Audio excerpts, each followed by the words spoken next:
images of the Confederate Army, statues, flags, even the county is named Lee County after General Lee, who led the Confederate soldiers to maintain slavery, separate from the Union, all these types of things, and they lost, which kept the United States, the Union together.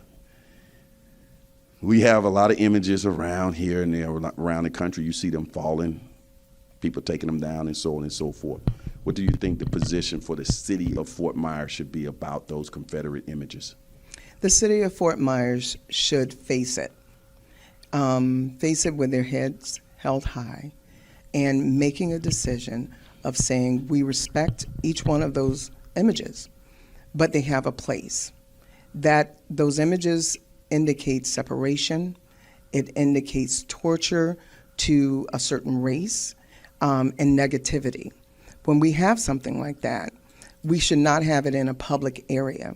But we also should understand that it is part of our past, and we should respect that as well. So a museum, something similar to what we have here, where we're doing this taping, to give those images a place where they can truly be honored in the way that they should be. Mm-hmm. I would take my grandkids there. I've stated this before, and I've been firm on it.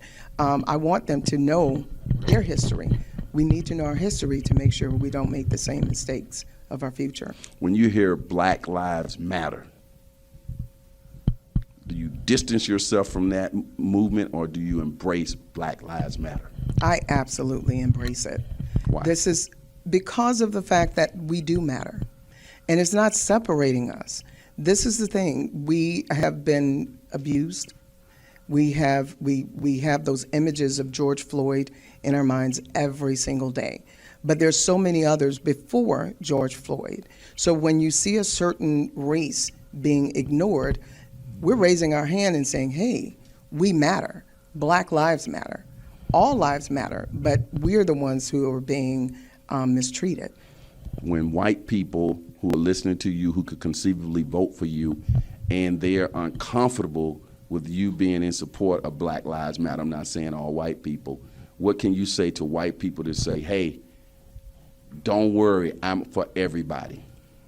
I would say if their son was lying on the ground with his knee on his neck, with a knee on his neck, and was being abused, and there had been a pattern of that same type of behavior against white children, I would say white lives matter as well. Mm-hmm. That means all lives matter. When they are being degraded and is not being addressed, then someone needs to stand up and have that voice. There's been a national movement to defund the police department. When you hear defund the police department, what does that mean to you, and are you in favor of defunding the police departments? Well, I need to make sure that that's understood, what defunding means. Defunding does not mean getting rid of law enforcement. We need law enforcement. I have the utmost respect for law enforcement. What I would say is that we need more where we can go in, look at that budget, and start to curb that budget. They have a budget that includes military-grade equipment. We don't need that here in the city of Fort Myers.